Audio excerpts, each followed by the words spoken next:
ने उत्तराखंड के लिए प्रत्याशियों की सूची जारी कर दी है।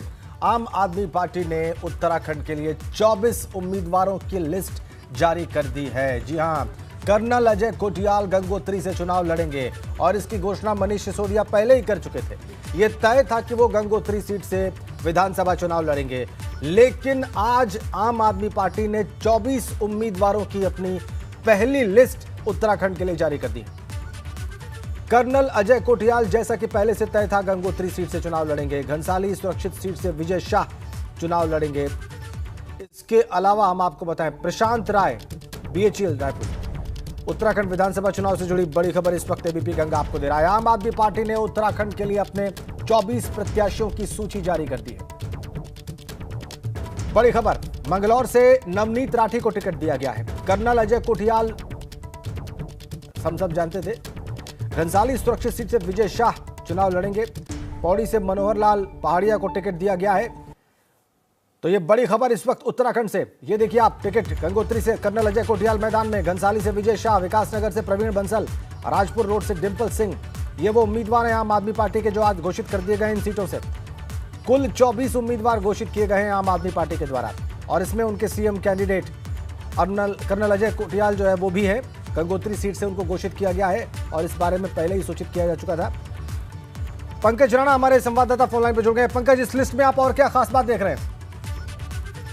लिस्ट आम आदमी पार्टी ने जारी कर दी है और ये वही लोग हैं जिनको आम आदमी पार्टी ने प्रभारी के तौर पर जिम्मेदारी दी थी। एक महीने से तकरीबन ये लोग अपनी विधानसभा में काम कर रहे थे, लेकिन उनको पहले इनको प्रत्याशी नहीं बनाया गया था, इनको प्रभारी पहले नियुक्त किया गया था। लेकिन अब इनको पार्टी ने विधिवत तौर पर प्रत्याशी के रूप में ऐलान कर दिया है। और बड़ी बात ये रही कि क्योंकि कर्नल कोटियाल का नाम गंगोत्री से पहले ही चल रहा था कि उनकी घोषणा मनीष सिसोदिया पहले कर चुके थे, उनको जिम्मेदारी दी गई है। इसके अलावा घनसाली से विजय शाह और विकासनगर से प्रवीण बंसल, राजपुर रोड देहरादून से डिंपल सिंह को जिम्मेदारी दी गई है। और इसमें एक महत्वपूर्ण बात अगर देखा जाए तो ये है कि क्योंकि जो नेता ये जो जुड़े जिनका ऐलान किया गया है, ये पार्टी के साथ अभी पिछले 2-3 साल से यहाँ काम कर रहे हैं। बहुत बड़े चेहरे इसमें नहीं है जिनको प्रत्याशी के तौर पर अगर देखा जाए, जिन्होंने बहुत बड़े स्तर पर अपने अपने क्षेत्रों में काम किया हो। कर्नल कोटियाल क्योंकि सीएम उम्मीदवार है, इसलिए वो बड़ा नाम पार्टी के लिए है, इसीलिए उनको गंगोत्री से ये प्रत्याशी घोषित किया गया है। दूसरे अगर देखा जाए तो क्योंकि कई नेता ऐसे हैं राजेंद्र इसमें अभी जो अपने तौर पर प्रत्याशी के तौर पर पहले कभी इन्होंने चुनाव नहीं लड़ा है, पहली बार कई लोग इसमें चुनाव लड़ने जा रहे हैं। और शिशुपाल सिंह रावत जो रामनगर से प्रत्याशी बनाए गए हैं, वो एक बार विधानसभा का चुनाव लड़ चुके हैं। इसके अलावा दीपक वाली को काशीपुर से जिम्मेदारी दी गई है, ये कैंपेन कमेटी के अध्यक्ष भी हैं, वो तो इनको जिम्मेदारी दी गई है। अभी ये भी इससे पहले कभी चुनाव नहीं लड़े हैं। भूपेंद्र उपाध्याय कपकोट से एक बार चुनाव लड़े हैं, अच्छा इनको वोट बैंक मिला था। तो इस तरह से देखा जाए तो पूरी जो लिस्ट पहले प्रत्याशियों की बनाई गई है, इसमें अधिकतर ऐसे नाम है जो पहली बार उत्तराखंड की विधानसभा में चुनाव लड़ने जाएंगे। कुछ नाम है, जो 2-3 नाम है जो इससे पहले निर्दलीय तौर पर चुनाव लड़े हैं। बहुत अच्छे मार्जिन उनका नहीं रहा था, लेकिन फिर भी पार्टी ने उन पर भरोसा जताया है। अब देखना होगा 2012 के चुनावों में किस तरह से ये आम आदमी पार्टी को जीत की ओर आगे लेके जाते हैं। कुल कितने उम्मीदवार हैं पंकज जो चुनाव लड़ चुके हैं या जिनको चुनाव लड़ने का अनुभव है, और तकरीबन कुल कितने हैं जो बिल्कुल ही फ्रेशर्स हैं, जिन्होंने पहला चुनाव लड़ना है अभी?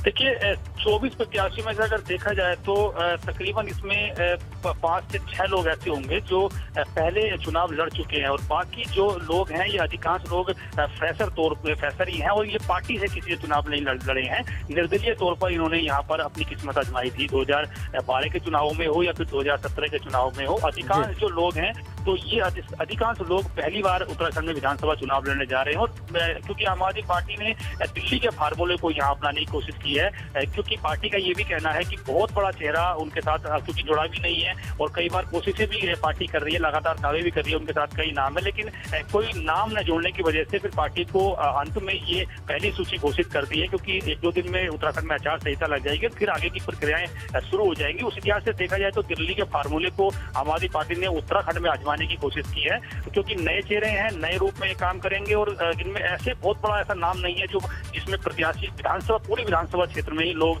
अपने प्रत्याशी को जानते होंगे। बहुत सारे ऐसे लोग हैं जो एक बार पहली बार चुनाव लड़ेंगे तो उनकी बहुत मजबूत पकड़ हम अपने क्षेत्र में नहीं कह सकते हैं, लेकिन 1 महीने का जो वक्त होगा इसमें देखना होगा किस तरह से वो अपने प्रत्याशी के तौर पर आगे बढ़ते हैं, किस तरह जनता के बीच में जाते हैं। क्योंकि कई ऐसे नेता, क्योंकि जो जनता होती है वो ये भी चाहती है कि उनके बीच में उसी को प्रत्याशी बनाया जाए जो पिछले 5 सालों से 10 सालों से उनके बीच में काम कर रहा हो, उनकी समस्या को उठा रहा हो, आगे लेके जा रहा हो। लेकिन ये जो प्रत्याशी हमने देखे हैं इसमें, अगर हम डिम्पल सिंह की बात करें राजपुर रोड से, तो ये नाम हमारे लिए भी पहला है।